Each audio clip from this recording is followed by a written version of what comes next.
Hello guys, मी आहे श्रुती आणि आजपासून माझ्या चॅनलवर एक नवीन सुरुवात. आज मी काढलेली आहे ही सुंदर रांगोळी.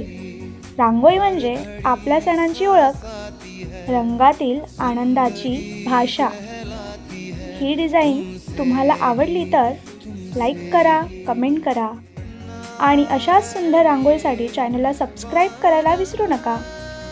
आणि हां, व्हिडिओ शेवटपर्यंत नक्की बघा.